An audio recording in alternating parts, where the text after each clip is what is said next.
Hello everyone, welcome back. This is Fantasy Girl here, and today is going to be a little bit more personal for me, and I'm just going to talk about my own personal opinions on the whole main scenario quest for patch 5.55 Death Unto Dawn.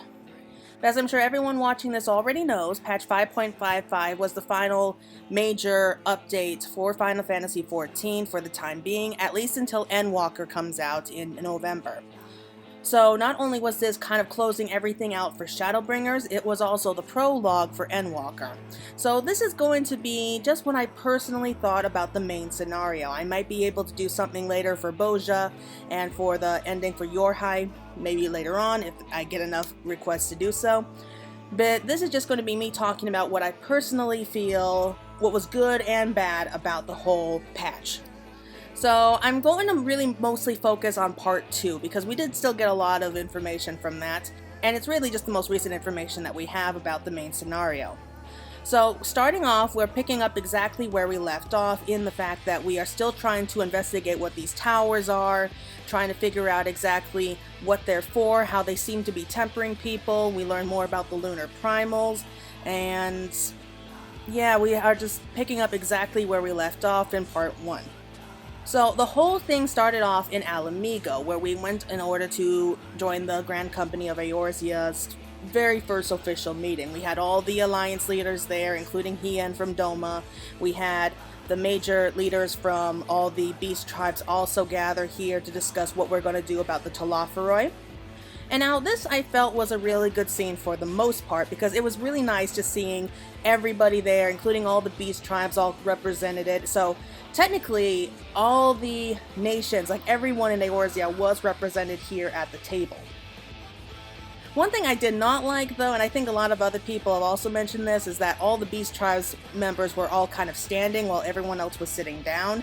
I mean, technically I can understand why, because most of the beast tribes were rather huge, and I don't think a lot of them could really sit in chairs anyway, but I don't know, maybe they could have just had them in like the throne room and have like these giant pillows or something, I don't know. It just kind of felt a little bit off there. But all in all, what I really liked the best part about this scene was that everyone is trying to get along, and for the most part everyone is, but there's not complete trust there. Like, especially like in the case when you look at the chieftain for the Ixali, like you could tell that there was a lot of apprehension there, and maybe with the Sahagan priest, like he was also kind of shady on this. He was all ready to kind of jump down Mirab's throat when she suggested using cannonballs and cannons and everything. So there's not complete trust there between all these sides, which makes perfect sense. There's just a lot of animosity between them that has gone back for years, and that's not going to be erased overnight. So it's going to take a lot of hard work and effort to really build it up to a point that maybe everyone feels that they can trust each other. So while all their grievances haven't been forgotten, that's just kind of been pushed to the side for the time being because of the threat that Telophoroi and Van Daniel and the others all are bringing. They have bigger things to worry about, such as the captured Beast Tribe members, and that was another big thing, because they all agree that we need to find a way to save their captured brethren who are trapped inside the towers. Now later on we find out that those trapped inside the towers, if we try to set them free without thinking it over, without being careful, then they automatically are being killed off inside. At least that's apparently what happened with Foldola and Arenvald. They tried to set free the Amaja, and suddenly everyone was killed, and I don't know, some kind of defense mechanism. So, with promises that we will do everything that we can to find a way to free the people like trapped inside the towers, the Alliance was also willing to share with them the secrets to freeing their brethren from being ensnared by primals, which they were very thankful for, and I think that's going to go a long way into helping them establish a more peaceful resolution once this whole thing is over. Remember, this is much more of a temporary truce for the time being. Does it have potential to grow into like a full peace treaty and everything? Absolutely. But the fact is, there's still a lot of bad blood between all sides, and I think that that's really going to play a part maybe later on, but for right now they're pushing that all aside for the greater good. After that, we had Alphino, who was really touched when they decided to call themselves like the Grand Company of Eorzea, which was what he originally wanted when he first came to these lands. This was the kind of title that he had in mind when he established the Crystal Braves way back in A Realm Reborn. But of course, that is a painful history for him because of all the betrayal and what happened with the Crystal Braves. Still, he wants to learn from those mistakes. He wants other people to really learn from what happened with the Crystal Braves and just see what they can do to prevent something like that happening again. The thing with organizations is that even if they start off good, history does have a way of kind of twisting it and maybe corroding it into basic corruption. And I think he really wants people to understand that while this is a good thing, like this whole idea of a grand united company is a really powerful thing, but at the same time, that can be a double-edged sword. He's worried that what will happen to them is going to be exactly what happened with the Crystal Braves. So he's taken his time really learning and seeing things like from every perspective, knowing exactly what happened with the Crystal Braves and going to do his part to make sure it doesn't fall apart. So that was a big character development there for him as well. And let me just say, Alphino just seems to be put through a lot of emotional upheaval in this whole patch, like at least for the second half. It was just like one on top of the other for him. So I guess I can understand why his doubt was really starting to creep in when it did. Because almost immediately after he finishes up his report, he's told that his father, Fortunato Levier, has come from Sharlayan. Now, if we remember, Cryel had volunteered to go off to Sharlayan to see if she can petition their aid with the help of the Telophoroi. And apparently this is just him coming to deliver the message. So he and Alisaie go with the Warrior of Light to the Lotus Stand, where they're able to speak with their father, who I admit I was a little surprised when I first saw him.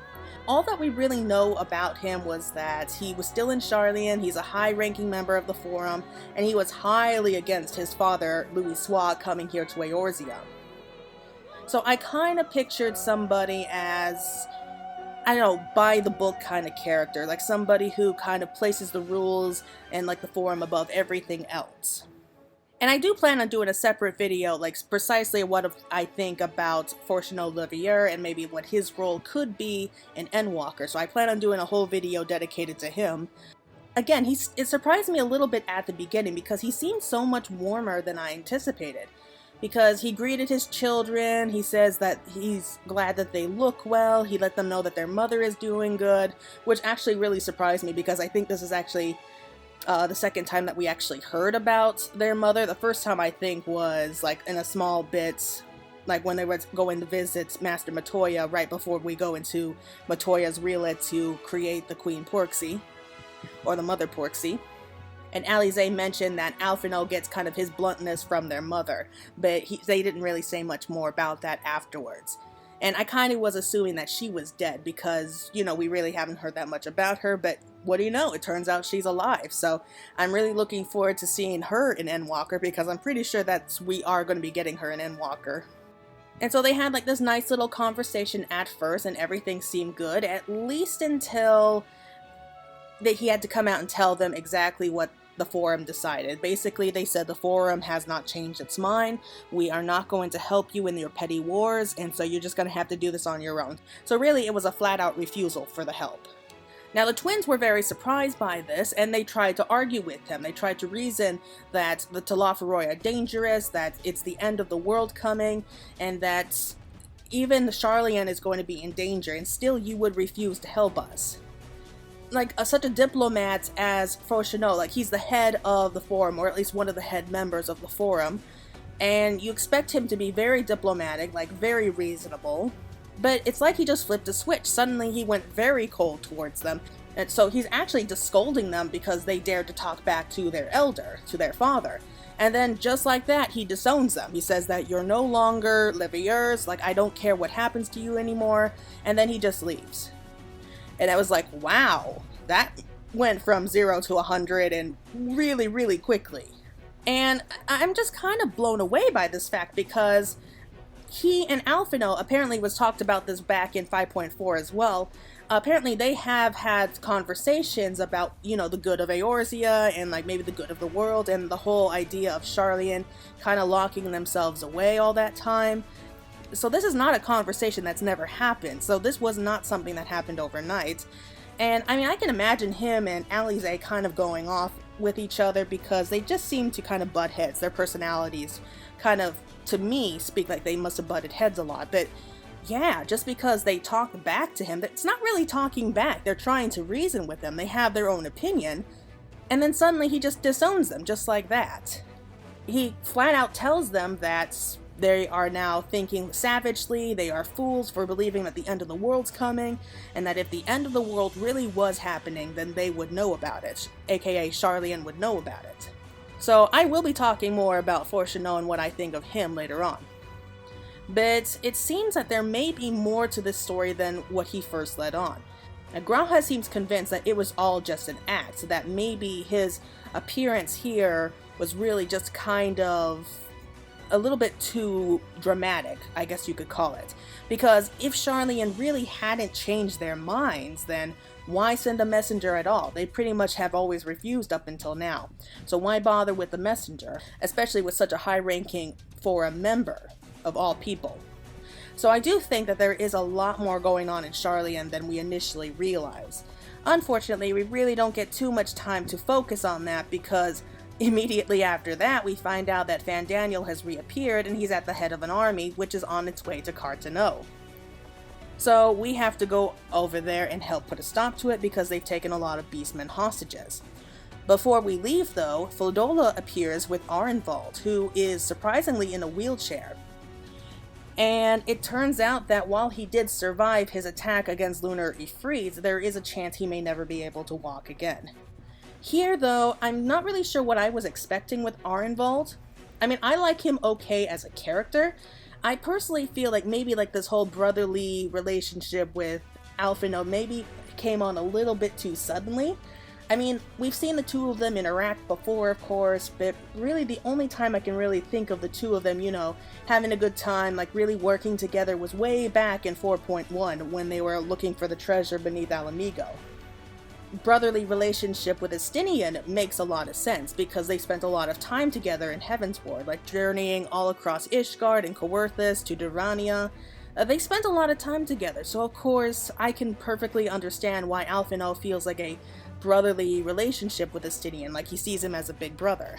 This brotherly relationship he has with Arenvald, however, maybe forced isn't too strong a word. It feels a bit rushed, basically. Maybe if we had like a couple more cutscenes here and there of the two of them working together and getting along and like, I don't know, maybe having a good time together, sure, I can understand that, and that would make much more sense.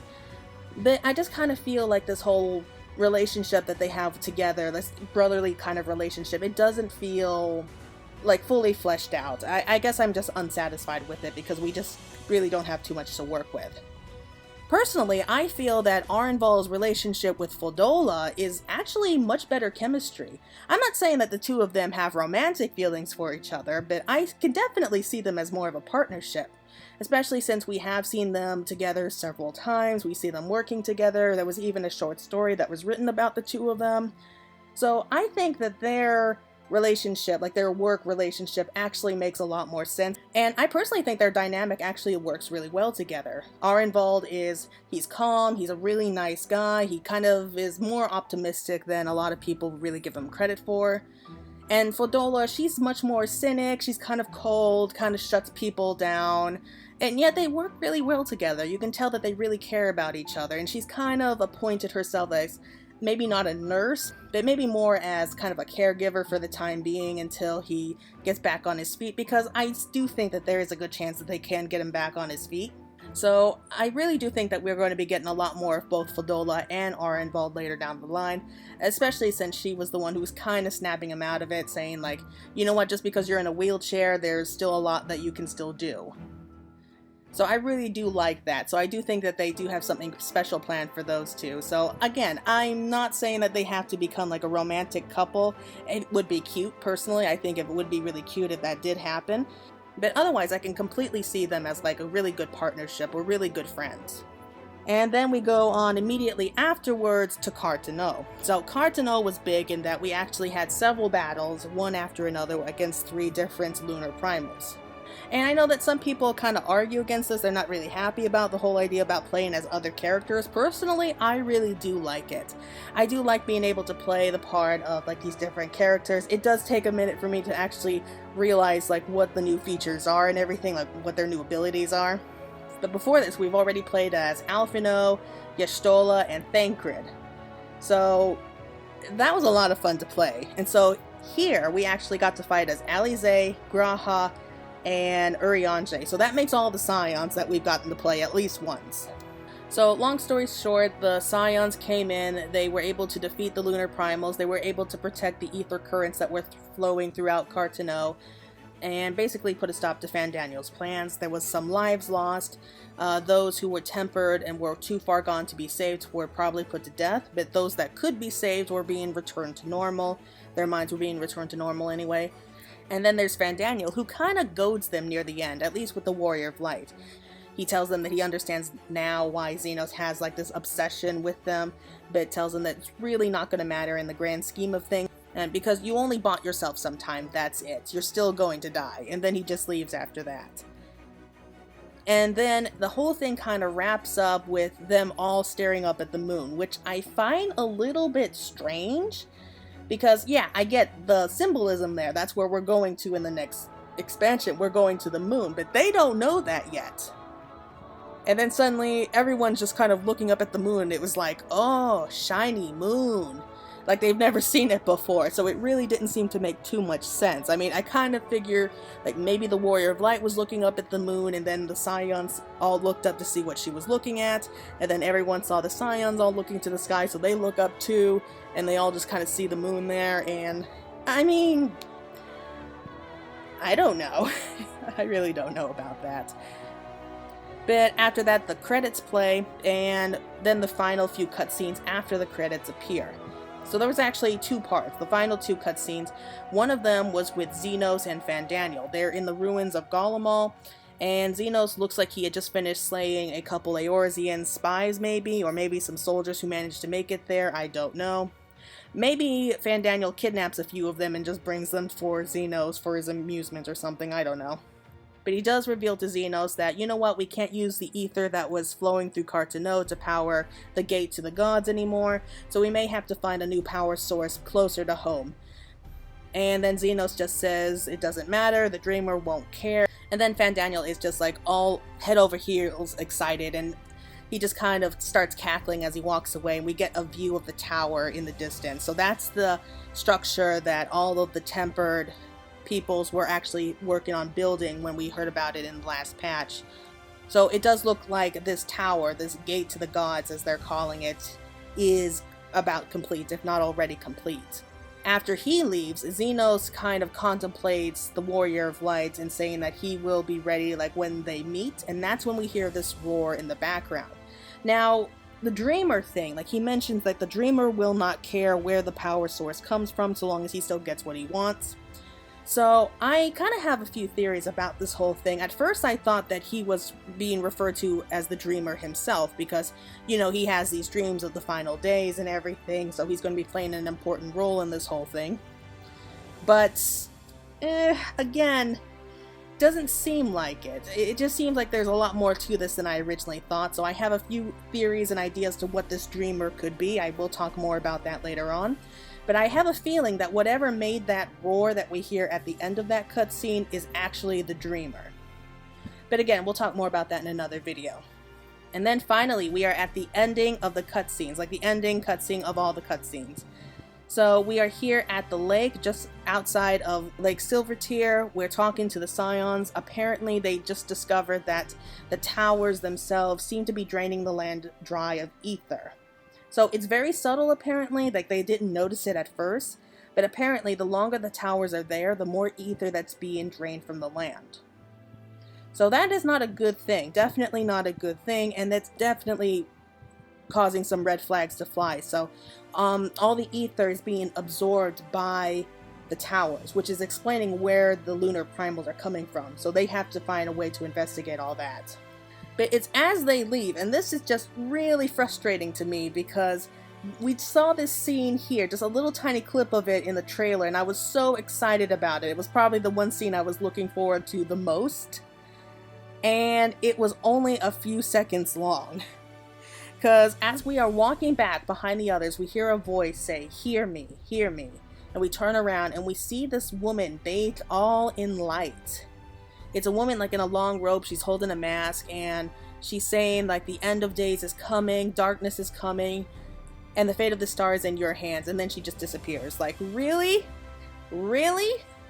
Like, there's a lot of talk about her being either like Hydaelyn or Vana. Personally, I do think that this is Vana that we're talking about, and I will probably talk more about that in another video as well. But really, Vana? I mean, the end of the world is coming? Like, seriously? Well, yeah, duh, it's coming. We know the end of the world here is coming. This is what we've been talking about, like, since the end of patch 5.4. Like, of course the apocalypse is coming. We know the apocalypse is coming. You just appear out of nowhere, and then you just disappear, like, saying, like, yeah, the end of the world's coming, just a heads up, you're the only one who can save it, bye. And it was like, well, that was maddeningly unhelpful. Come on, Vana, if that really is you, Vana, like, couldn't you give us a little bit more information? Like, why was that even there to begin with? Like, why appear at all? It was like, yeah, we get it, the final days are going to be repeating themselves. Okay, sure. And like, anything else that you can tell us? Like, why does it have to be us? Like, what is coming? Like, that's just really what gets me, because she could have said so much more, like given us something to work with here, like a kind of clue or something. Because I noticed that while we had plenty of suggestions that we're going to be going to Sharlayan, they even come right out and say that we're going to Sharlayan next, so far I noticed that there were no clues to Thannar. Like, maybe she could have dropped in a clue. It's like, if you wish to stop the final days, you must go to Thannar, or go to where the dancers originally come from or something, or like, you want to know the full truth of the ancient past, then you must go across the sea to the buildings in white. Like, I'm not asking for much here, Vana, really, just like a clue, a hint, something. Like, imagine this. Imagine that you're stuck at the bottom of a well, okay? It's too wide for you to try to climb out, and you can just barely see the top. But you know that if you stay down that well any longer, you're going to die. No ifs, ands, or buts about it. Problem is, you don't have any way of climbing out. There's no rope, there's no ladder, you don't have any tools to really work with. You kind of just have to climb out with your bare hands. And just as you're trying to climb, you're having trouble trying to get like a good first foothold. And then you have somebody appearing at the top of the well yelling down at you, "Hey, guess what? If you stay down there any longer, you're going to die. You need to get out now." And it was like, "Oh, sure, really? I had no idea. Maybe you could help us out." And it was like, "No, sorry, I just want to let you know that we're all counting on you." And then they leave. Because that's exactly what it feels like. Be like, I'm not asking for her to, like, drop down a ladder, make it easy for us, like, don't spell it out for us. But come on, throw us down a rope or something. Give us something to work with, Vana. Like, because even with a rope, like, it's still going to take a lot of hard work and effort to climb our way out, even with the rope. But at least we have something to work with here. Here, we don't. She just appears and it was like, "Help me, warrior of light. You're my only hope." And that's because that's literally what it sounds like. And it's just like that typical damsel in distress, like kind of like Princess Peach, like speaking to Mario, saying like, "Please come save me, hero." And it was like, okay, sure. We don't have anything to really work with. We don't have any other clues. We're just kind of stumbling around here in the dark. But okay, we'll find a way eventually. Even though you can make it so much easier for us by just giving us some answers for a change. And that's kind of the whole impression. So yeah, I was a little disappointed in that. Well, more than a little disappointed. I was really hoping like for maybe some kind of big secret or reveal, or maybe some kind of, I don't know, just a hint or something. I could have worked with that. But afterwards, yep, that's about it. Everything that we got in patch 5.55. So what do I think about it overall? I wouldn't say it was bad. It just felt rushed to me. Ever since 5.4, everything just kind of felt like it was all being crammed together and just sped along. Like, they were just trying to wrap up as many kind of loose ends as quickly as possible, just so that we could have everything set up for Endwalker. And really, I understand in a way. I understand why they did what they did. They had to kind of tie up all the loose ends here so that we don't have to worry about them when Endwalker comes out. But still, it just kind of felt rushed. It just felt like everything was happening just because of plot convenience. Such as, we suddenly discovered a cure for tempering, and we just happened to do all of that in just one patch. The Eorzean Alliance and the Beast Tribes are all suddenly getting along with each other for the sake of the greater good. Basically put everything together as fast as possible, I think. I mean, this pandemic has not been easy for everyone, and I think a lot of art forms have kind of suffered because of it. And I get it. I do understand that. I understand that they just want to get everything, like old plots, kind of wrapped up there and all plot holes kind of taken care of, just so we can just focus on Endwalker. But again, we just have to remember that these last two patches, they're just the prologue to Endwalker. They're just wrapping everything up and just laying the setting stones for everything. When Endwalker comes out, it's going to be big. Apparently there's going to be 30% more cutscenes, there's going to be a lot more changes, there's going to be people that we've met throughout our whole journeys all being gathered together, like kind of like maybe as a last hurrah as we continue on and finally close the book on the whole story with Hydaelyn and Zodiark. So a lot is going to be happening in Endwalker, so I guess it does make sense that they did kind of speed through everything here just so that we have everything set up for Endwalker. Personally, I kind of feel like maybe it would have flowed a lot better if we had maybe even gone up to like a 5.6 patch. Like, I know that sounds a little bit strange, but maybe we could have had like a 5.6 patch just kind of wrapping up like the whole story here. And then we could just move on to Endwalker in 3 months after that. Because then there's not as such a big gap. Like, it's still going to be like 3 months like between each patch. I don't know. So all in all, I mean, not my favorite patch. I thought it was okay at most. It got the job done. It got me interested, and I really am looking forward to Endwalker. I get the impression that they had a lot more planned out with like these last two patches, but again, with everything that happened with the pandemic and everything, maybe there was a reason why it was rushed like that. So I get the feeling that they did have a lot more planned out, and maybe it would have flowed better if the pandemic didn't happen. I don't know. Anyway, that's kind of the impression that I've gotten from it. So, not my favorite patch, but I can live with it. Its major role was just wrapping up the ending for Shadowbringers and getting us all hyped up for Endwalker, which I really am. So anyway, I think that's going to be it for right now. Those are my impressions about part 2 of patch 5.55. Let me know what you think and if you agree with any of my suggestions or my personal opinions of it. But yeah, otherwise, once again, my name is Fantasy Girl, and I hope to see you all again soon. Bye!